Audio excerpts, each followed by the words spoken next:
And it's harvest time out here today. So we let the neighbor rent our old alfalfa field. He sprayed it out last fall and he's combining her now. It's barley. I'm not 100% sure of the variety. I think maybe Champion. Apparently it's yielding really well, over 100 bushels an acre on dry land, and getting quite a bit of straw out of it too. So he's pretty happy with how things are looking. Certainly nothing wrong with the view out here. Got a whole pile of straw bales. A lot of nice looking fields in the background. There's some cattle over here. It's just got swathed here not too long ago. And of course we got a beautiful mountain view. Not quite very clear today, but normally you can see them pretty good. If you want to see phosphate deficiency in corn, look no farther than my garden. I was in a rush when I seeded and I totally forgot to incorporate phosphate fertilizer before I did my rototilling. We did top dress it later, but it was too late. But yeah, we're pretty purple. From the bottom to the top, you can see the color on the ear here is totally purple, and most of these are just not filling out. The ears are basically totally empty. It's just like a cob with a husk on it. Just checking out some of the soybeans this morning, and things are coming along well here. We're starting to get some leaf drop because of the cold temperatures. Soybeans are very temperature sensitive. You don't even need to get down to freezing before they start to show damage. This is probably from 4 degrees Celsius. And for the most part our pods on top are green and solid, and the ones down on the very bottoms are starting to see some color change. They're turning from green to yellow, and they will turn white as they mature and dry down. Right now there's still pretty good seed moisture in these. I can still easily dig a thumbnail in. So they still have a little ways to go, but they'll start to dry down pretty rapidly now from this point. Just checking out an alfalfa field here. We just seeded this here last week, so fall seeded alfalfa. This is what the coated seeds look like, nice bright pink, which makes them a little bit easier to find in the seed row. They're so small that they are very hard to find. But soil moisture here is pretty good. We've had lots of showers here recently, so I'm hoping that these are going to get up and out of the ground here pretty soon, and another shower or two will really help with that. Here's a good spray line for you in a field. This is, well actually this side is just getting sprayed right now. This side just got sprayed last week, and this was with 1.5 liters of glyphosate plus Black Hawk. And you can see we got a pretty dramatic line, and the kochia is basically dead and dying. Russian thistle is going down pretty well. Still has a ways to go, but you can see there's quite the color difference between the healthy and the sprayed. So it is it's dead, it just doesn't 100% know it yet.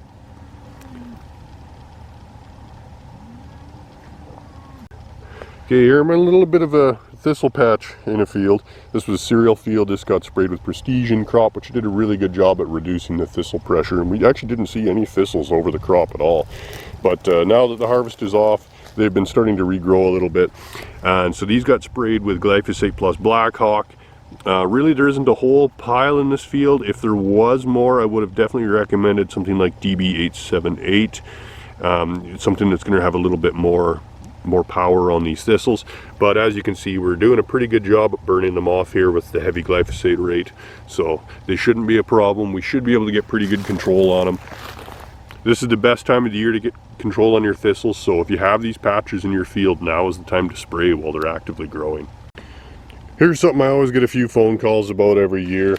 You see on the side of this ear here, we got quite a few aphids on here, but we're all ready for the most part in most of our corn. We're starting to see the milk line and stuff like that.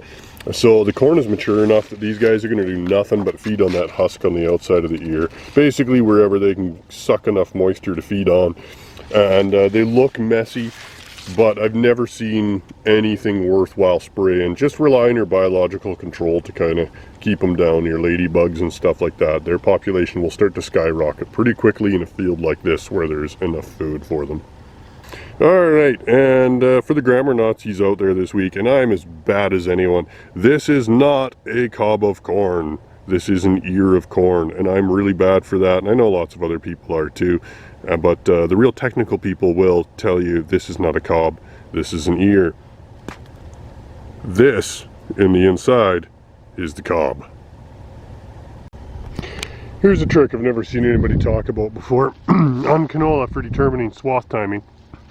If you can reach down and you can grab that main stem, twist it 90 degrees and it breaks off really easy like that, odds are good you're at or close to swath timing.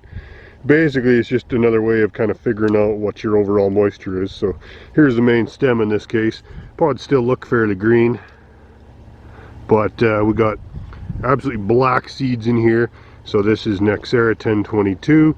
So this is a variety where you really have to watch, because the outside pod color really does not mean anything on this variety at all.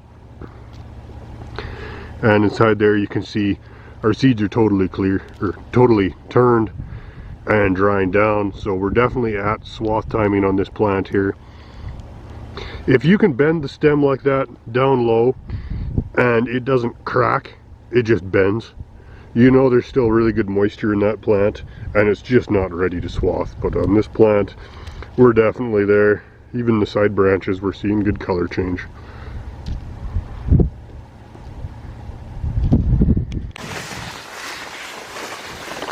Ah!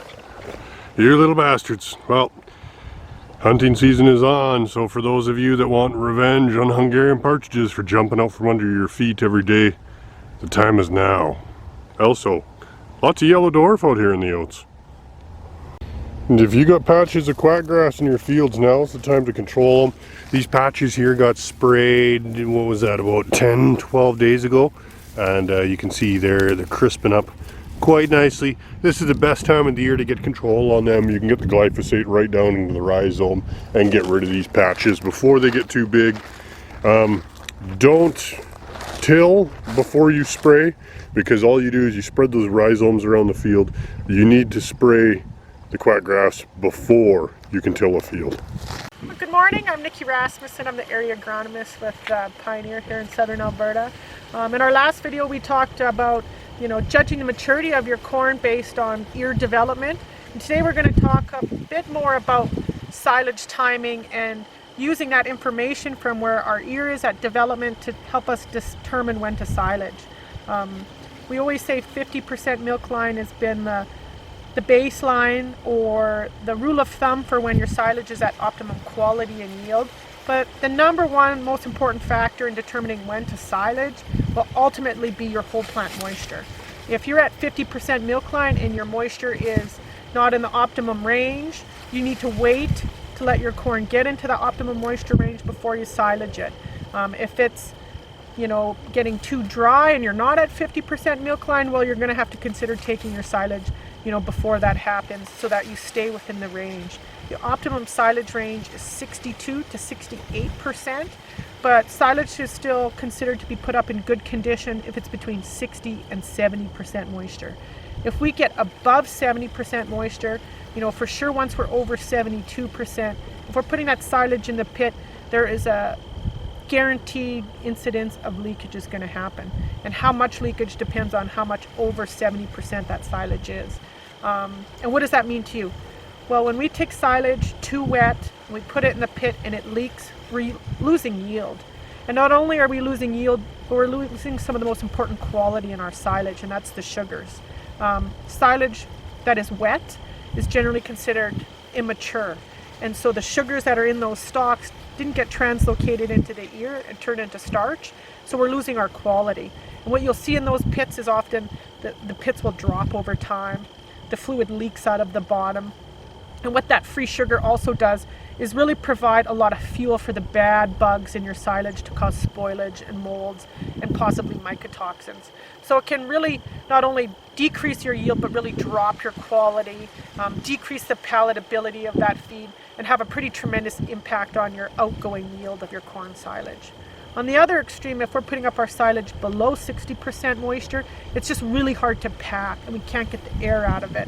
And therefore, that oxygen that's still inside your pit causes a lot of spoilage there as well. So you also lose yield on that side and lose palatability. So we can see a lot of yield loss and quality losses on either side of our spectrum. So that's why the most important factor for deciding when to silage will be whole plant moisture.